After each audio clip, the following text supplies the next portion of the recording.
Tem uma galera aí que ainda acredita no comunismo e como que isso, é a causa da pobreza em muitas sociedades, em muitos países. Isso tem contribuído para a pobreza generalizada naquele local ali. Ah, mas tem bastante gente ainda acreditando em comunismo, Mas esse é um sistema que realmente ajuda o trabalhador, que muda alguma coisa na sociedade e realmente muda, muda para pior. E eu vou explicar um pouco para vocês nesse vídeo, qual que é a minha opinião sobre isso e como que o Bitcoin ele inviabiliza o comunismo, A gente vai chegar na parte do Bitcoin. Então, para começar, a gente vai falar aí um pouco do o que é o comunismo, O comunismo é basicamente a propriedade privada, o fim da propriedade privada e concentrar todo esse poder, ao Estado, a pelo menos alguém que controle isso, que no caso seria o próprio Estado. E o comunismo, ele já é uma entrega do que o Estado quer. O comunismo já entrega tudo isso para o Estado, sem o Estado precisar cobrar imposto, sem o Estado precisar ter a posse ali do imóvel, E basicamente, o que a gente vive hoje é o Estado já tendo posse das propriedades privadas. Mesmo aqui no Brasil a gente já consegue ver um pouco disso, que é basicamente o Estado, tem mais poder na propriedade privada do que o próprio indivíduo que comprou aquela propriedade privada. Então, o comunismo, ele é uma forma mais intensa disso, O que a gente vive hoje no Brasil é um corporativismo e como que o comunismo ele contribui para a miséria da população, O comunismo ele contribui para a miséria da população simplesmente tirando a propriedade privada e gerando fome, jogando as pessoas na pobreza. Porque, mas se todo mundo ali for pobre, então não tem desigualdade social naquela sociedade. Tem desigualdade e a riqueza, se concentra somente ao Estado. Ou seja, as pessoas que fazem parte do Estado, os amigos do rei, essas pessoas são ricas. Só os líderes ali concentram a maior parte da riqueza e a população continua na merda. Então, esse é o comunismo. Se você acha que comunismo, ele não faz mal para a população, é só você pesquisar aí sobre Holodomor, que foi um acontecimento lá na Ucrânia, e as pessoas começaram a morrer de fome no período da União Soviética, Tiveram várias outras coisas que aconteceram também envolvendo o comunismo. E realmente, o comunismo ele joga as pessoas na miséria, faz as pessoas passar fome. E quem controla ali, a propriedade privada, quem tem os meios de produção é o Estado. Ou seja, a pessoa não consegue se defender do que o Estado quer impor na vida da pessoa ali, da população. Se o Estado quiser que todo mundo cague só de sexta-feira, todo mundo vai cagar só de sexta-feira. Porque você não tem como mudar isso, Você não tem nenhuma propriedade privada para ir lá e mudar isso, Fazer o que você quiser com aquilo que é seu. O Estado controla todos os meios, Então isso seria aí o comunismo, o socialismo. E como que a gente vai chegar nisso até o Bitcoin? O Bitcoin ele inviabiliza o comunismo de quais formas? O Bitcoin ele é descentralizado. Então ele é uma moeda que não depende de governo, não depende de bancos para funcionar. E ele é pseudônimo, Eu já falei aqui algumas propriedades do Bitcoin. E o Bitcoin ele é descentralizado, Ele é pseudônimo, ele é tudo isso. E é uma coisa, que inviabiliza o comunismo, já que você tem agora uma propriedade privada.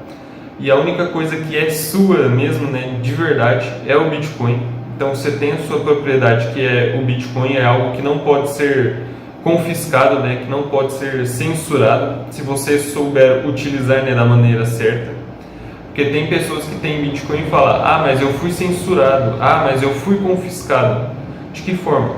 A pessoa talvez ali passou as chaves privadas, a pessoa passou onde que estava o Bitcoin, passou todas as informações para quem estava pedindo ali. Então, realmente, não tem como ser confiscado, mas você entregar tudo ali para ser confiscado.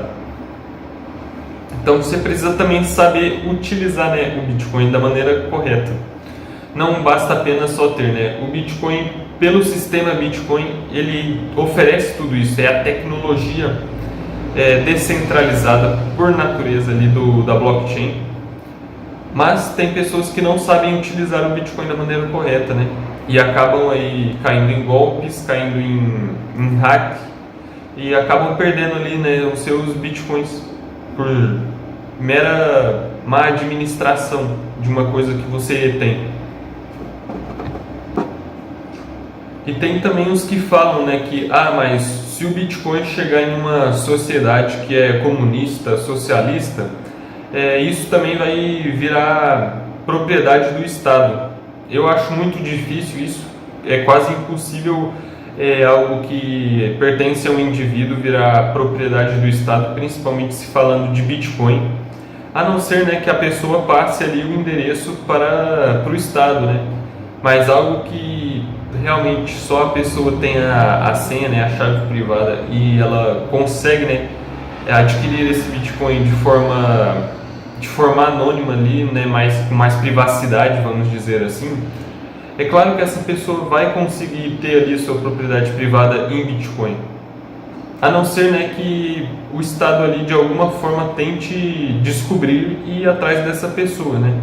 Mas como eu falei, né, essa pessoa precisa saber comprar Bitcoin com privacidade. Uma coisa desse tipo já aconteceu na China também. A China tentou proibir o Bitcoin, né? Algumas pessoas ali estavam comprando Bitcoin e a China foi lá e proibiu, né, o uso de Bitcoin e criptomoedas. As pessoas deixaram de comprar Bitcoin por causa da proibição do governo chinês? Não sei. Mas pode acontecer que pessoas ainda estão comprando, né? Porque existem os P2P. E sobre a China, né? Sobre a proibição que teve na China em relação ao Bitcoin e criptomoedas, a China basicamente ela proibiu a mineração de Bitcoin ali no território chinês. E principalmente eles disseram que era para evitar riscos, né? Evitar qual risco, né? O risco do governo chinês vir a cair, né?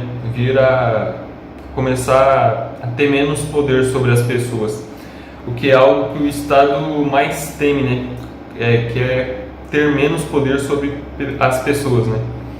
Inclusive, né, o dólar, que era lastreado em ouro antigamente, ele deixou de ser lastreado porque isso era algo que limitava o poder do Estado, né? Então o Estado decidiu: não vamos mais utilizar o ouro lastreado com a moeda dólar e nós vamos começar a utilizar o dólar lastreado em confiança de político em estados e em governos, e a gente imprime o quanto quiser e manda para a população usar.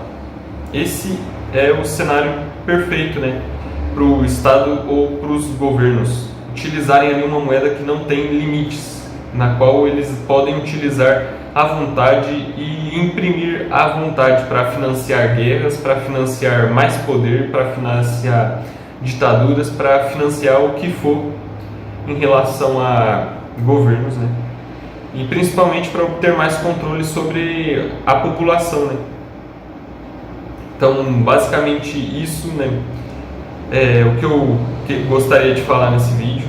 Se você gostou desse vídeo, né, já deixa um like aí. Se inscreva aqui no canal se você é novo, né? Estou mandando vídeo aí todas as semanas. E se você quiser comprar Bitcoin, né, eu recomendo para vocês a SatSales. Vocês podem utilizar lá, entrar e utilizar o código Imunizados. Vou deixar aqui na descrição o código Imunizados para vocês utilizarem na SatSales.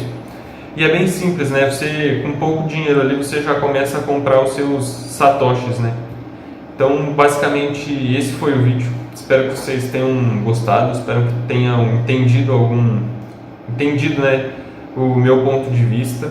E muito obrigado e tchau.